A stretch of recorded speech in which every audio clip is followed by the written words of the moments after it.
Rieccoci in studio, in diretta dunque con il telegiornale di Treviso. Abbiamo parlato in apertura del nostro telegiornale delle difficoltà degli industriali anche alle prese con il tema dell'instabilità politica, soprattutto dopo la caduta del governo. C'è una campagna elettorale che è molto calda in questo periodo, sempre di più, mentre ci si avvicina alla data del 25 di settembre e vediamolo nel prossimo servizio come viene visto dal Veneto l'accordo di cui si è tanto parlato in queste ore tra Partito Democratico e Azione di Calenda, una naturale alleanza rivolta all'elettorato moderato, siglata con responsabilità sui temi e programmi, dicono gli interessati dopo un primo iniziale sconcerto.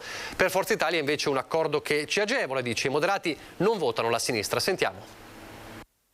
Il Veneto si era espresso perché Azione si presentasse a queste politiche, diciamo così, correndo da sola o meglio al fianco di più Europa. Allo sconcerto iniziale, alla notizia dell'accordo tra Letta e Calenda, i militanti veneti di Azione serrano le fila attorno al leader nel nome della responsabilità. Alla fine Azione ha scelto l'Italia con lucidità, con pragmatismo, con grande responsabilità politica. Ecco, questa va sottolineata.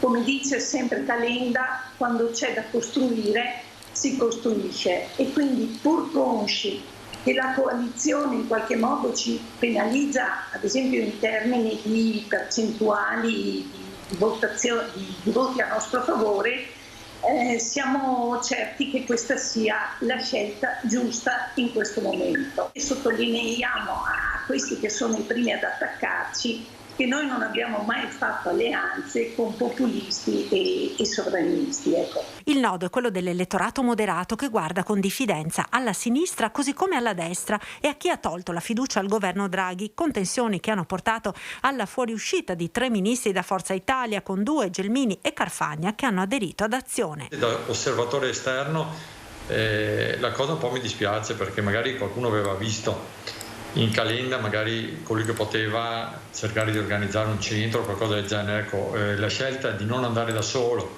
ma di unirsi ad uno dei due poli è inevitabilmente dovuta, ripeto, a un tornaconto elettorale, ma questo lo sappiamo tutti, penso che lo sappia chiunque faccia politica, che tutti hanno dovuto poi accasarsi in uno schieramento o nell'altro. Per quanto riguarda l'incoerenza, io penso che da quando Forza Italia è presente sul panorama politico le alleanze siano sempre state quelle, per cui mi sembra strano che si taccia o si parli di incoerenza rispetto a una forza politica che ha sempre avuto negli ultimi 20 anni lo stesso tipo di alleanze. Ribatte il Partito Democratico nella coalizione di centrodestra, il centro non c'è più. Oggi deve essere chiaro che la coalizione di destra ha perso il centro, è totalmente schiacciata sulle posizioni sovraniste, populiste della Meloni e di Salvini, che non è Zaia, che è Matteo Salvini, e chi sta dentro quella coalizione sta su quella roba lì. E non lesina, come sempre, sferzate alla politica, anche al suo partito, Giancarlo Gentilini, e lo fa in una giornata speciale perché oggi ha compiuto 93 anni, tanti gli auguri arrivati allo sceriffo.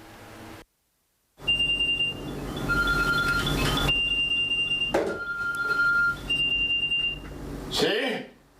Il telefono non smette di squillare a casa Gentilini, decine e decine di chiamate di auguri per i 93 anni dello sceriffo. Oggi io compio 93 anni, ma sapete, torna a fiorire la rosa che pur di anzi languia, e quindi ritornerò molto presto in mezzo a tutti voi e alla città di Treviso. La grinta è quella di sempre, nonostante sia appena uscito dall'ospedale per un intervento alla cistifellea. È stato un incidente di percorso, ma l'ho superato e quindi torno più forte di prima. La giornata è iniziata presto con al fianco la moglie Maria, la torta pronta sul tavolo per festeggiare. Immancabile la lettura dei quotidiani perché l'interesse per ciò che accade a Treviso è sempre in cima ai pensieri dell'ex sindaco, con il leone di Casugana ancora pronto a ruggire quando si tratta di politica. Adesso vedo che c'è soltanto la corsa alla sedia, allo scranno, e in ultima fase pensano alla città e ai cittadini d'Italia. Pronto a sferzare anche quando si tratta del suo partito, come l'ultima polemica sui 5.000 euro richiesti dalla Lega ai consiglieri regionali per finanziare la campagna elettorale. I denari li devono versare coloro che saranno candidati, perché c'è una grande battaglia fra candidati, lotta all'ultimo sangue, e quindi chi vuole arrivare allo scranno di Roma deve pagarsi le spese. Poi la giornata prosegue in centro con l'immancabile brindisi ai due mori, attorniato da amici e fedelissimi, ma dai tanti cittadini che arrivano gli auguri più cari. Io voglio anche ringraziare tutti quanti delle dimostrazioni di affetto e simpatia che da questo momento non si fermano più. Ricordatevi, cittadini, che io non ho nessuna intenzione di mollare. Io voglio tornare in mezzo a tutti voi e concorrere a decidere le sorti della città di Treviso e della nostra civiltà. Da storico ex sindaco all'attuale sindaco di Treviso Mario Conte, che abbiamo visto brindare insieme a Gentilini e che gli ha rivolto anche questi auguri speciali, dicendo: con lui è cambiata la figura del primo cittadino in Italia. Un abbraccio straordinario al nostro leone Giancarlo Gentilini, colui che ha cambiato la figura del sindaco in Italia, quindi dal sindaco di palazzo al sindaco in mezzo alla gente, colui che è fonte di ispirazione per tantissimi amministratori locali, compreso il sottoscritto. Lo ringrazio e gli faccio gli auguri. Lui compie 93 anni, io ne ho compiuti da poco 43, ci sono 50 anni di differenza, ma le esperienze da condividere sono davvero tante, quindi buon compleanno al nostro mitico sceriffo Gentilini, oppure Genti, oppure Leone. Tantissimi sono i nomignoli che i nostri cittadini gli danno, però questo vuole essere un abbraccio e un augurio da parte di tutta la comunità trevigiana che tanto lo ama. E adesso andiamo nel Bellunese.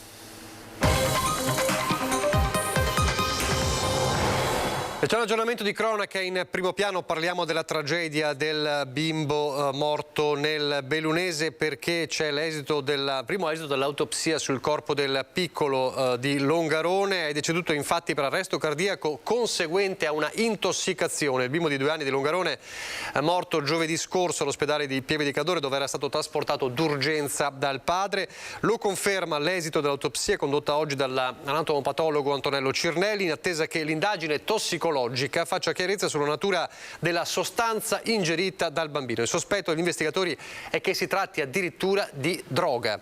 In particolare occorrerà verificare se vi sia corrispondenza tra quanto rilevato dalle analisi dei liquidi biologici del piccolo e dei materiali sequestrati dai carabinieri nella casa della famiglia e fatti pervenire al professionista. Si tratta di reperti sulla cui natura vi sono ancora incertezze che saranno chiarite nelle prossime ore. Al momento la Procura della Repubblica di Belluno sta procedendo per omicidio colposo nei confronti del padre del bambino, l'unica persona presente in casa al momento del malore fatale.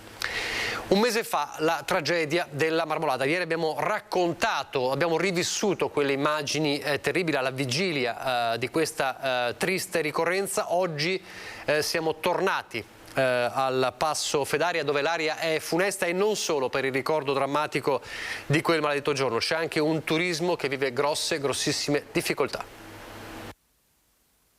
Un buco enorme che oggi sembra un dente cariato, simbolo della tragedia accaduta un mese fa sulla Marmolada, il cui ghiacciaio continua ad essere sorvegliato speciale. È impressionante veramente, perché vediamo proprio che la natura si sta modificando tanto. È qualcosa di brutto, nel senso, io poi sono sciatore, in effetti quanti ghiacciai hanno questi problemi che si sciolgono, poi si staccano, insomma è un problema. C'è un elicottero che si alza in volo attorno a mezzogiorno dopo l'ennesima mattinata di ricerche di ulteriori reperti di quella domenica terribile, difficile da dimenticare, tanto più da comprendere. Una cosa indescrivibile, veramente, sì.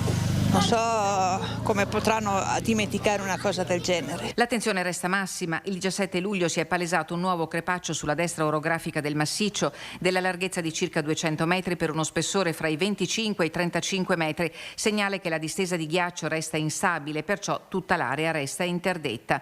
Ci sono le ordinanze del comune di Canazei che bloccano il transito verso la strada del Lungolago e il sentiero che conduce a Capanna Ghiacciaio. Un mese dopo la tragedia, qui si patisce moltissimo, soprattutto patiscono le attività economiche che da un mese a questa parte lamentano delle perdite che si aggirano attorno al 50%. C'è stato un bruschissimo calo nella prima settimana, che ovviamente ci sta anche, però poi appunto diciamo la metà rispetto a una stagione normale, no? E che io tra quelli della zona sono ancora forse un po' il più fortunato perché sono vicino alla diga. Insomma, è un bel casino. Grazie. In stagione, perché noi lavoriamo principalmente con luglio e agosto. Da una prima lettura delle ordinanze di Canazei sembra che la Marmolada sia totalmente chiusa e infatti non ci sono più i turisti che ogni anno, numerosissimi e da ogni parte del mondo, affollavano le terre alte bellunesi. La Marmolada ha una circonferenza di oltre 40 km, è grande, parte a Malgacciapela e arriva fino a Canazei, tutta Marmolada. È tutto aperto fuorché la parte del ghiacciaio. Gira desolatamente a vuoto la seggiovia che porta al Passo Padonna, che è aperto, come è aperta Malgacciapela, la sua funivia, la strada del Fedaia e tutte le attività di ristorazione e ricettive, malghe comprese. È vero che potrebbe aggirarsi attorno al 50% la perdita rispetto all'anno scorso? Io credo che sia al 50%, penso che anche la stessa funivia si avvicini a quelle percentuali là.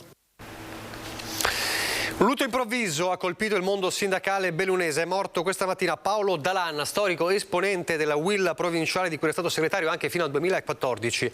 Dopo aver combattuto tante battaglie al fianco dei lavoratori, Dalan, 58 anni, è stato sopraffatto da una fulminante malattia e si è spento questa mattina all'ospedale di Feltre.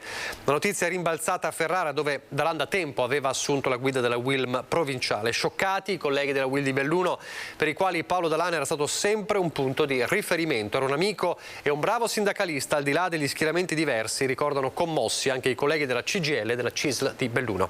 I funerali saranno celebrati venerdì 5 agosto alle 16 nella chiesa di Santa Giustina.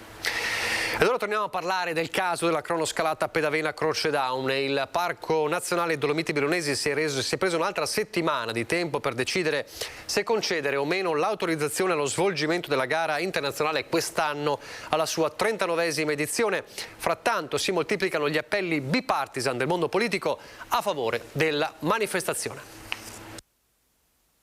Sarebbe una estrema forzatura negare l'autorizzazione alla manifestazione e io credo sia difficile pensare che il parco possa arroccarsi in una posizione di diniego su una manifestazione peraltro così importante. Gli appelli si susseguono, politicamente sono bipartisan e vanno tutti nella stessa direzione. La Pedavena Croce Daune, la storica cronoscalata che ha rilievo internazionale, non può essere stoppata da una interpretazione autentica del regolamento dell'Ente Parco Nazionale Dolomiti Bellunesi, che sì vieta eventi motoristici ma consente il transito di mezzi a motori su strade regionali, provinciali e comunali secondo le norme del codice della strada.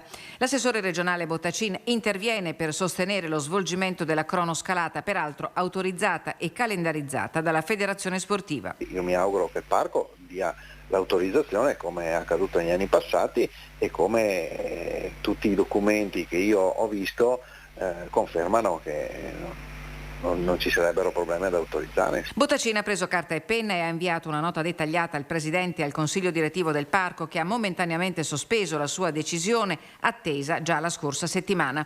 Nel frattempo il comitato organizzatore dell'evento ha posticipato la manifestazione da settembre all'8 e 9 ottobre prossimi. Il Presidente Lionello Gorza, in tempi non sospetti, aveva proposto un piano B, partenza e arrivo fino ai confini del parco e trasferimento dei piloti a Croce Daune. Io ho parlato in questi giorni con i piloti che erano in Nevegalla a correre.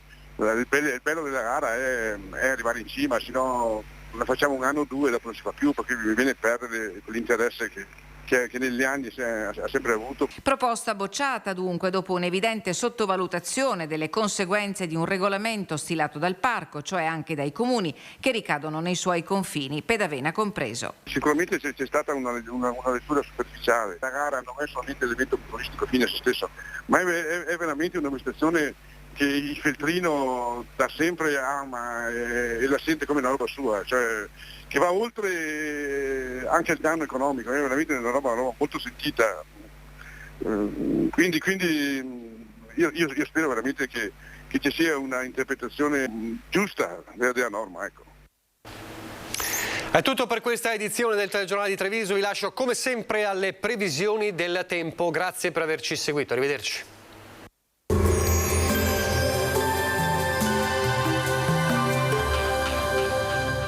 Tonus Laboratorio del Piede, centro altamente specializzato nella costruzione di plantari su misura, dedica nuove tecnologie di rilevazione dei carichi posturali per dare voce alla filosofia di benessere che lo caratterizza.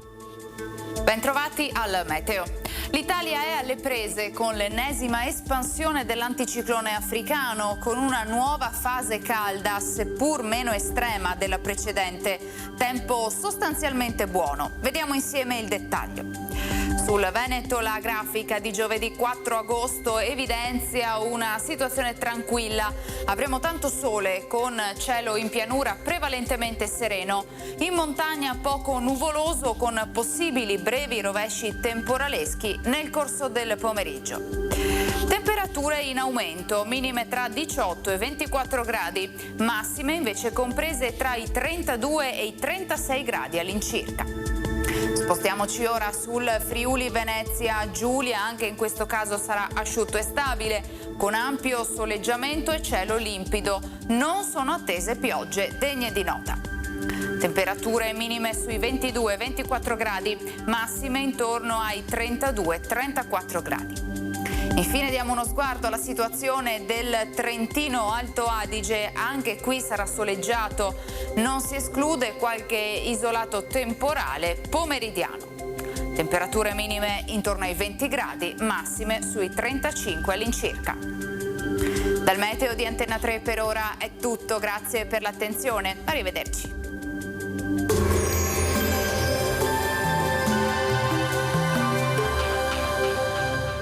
Tonus Laboratorio del Piede, centro altamente specializzato nella costruzione di plantari su misura, dedica nuove tecnologie di rilevazione dei carichi posturali per dare voce alla filosofia di benessere che lo caratterizza.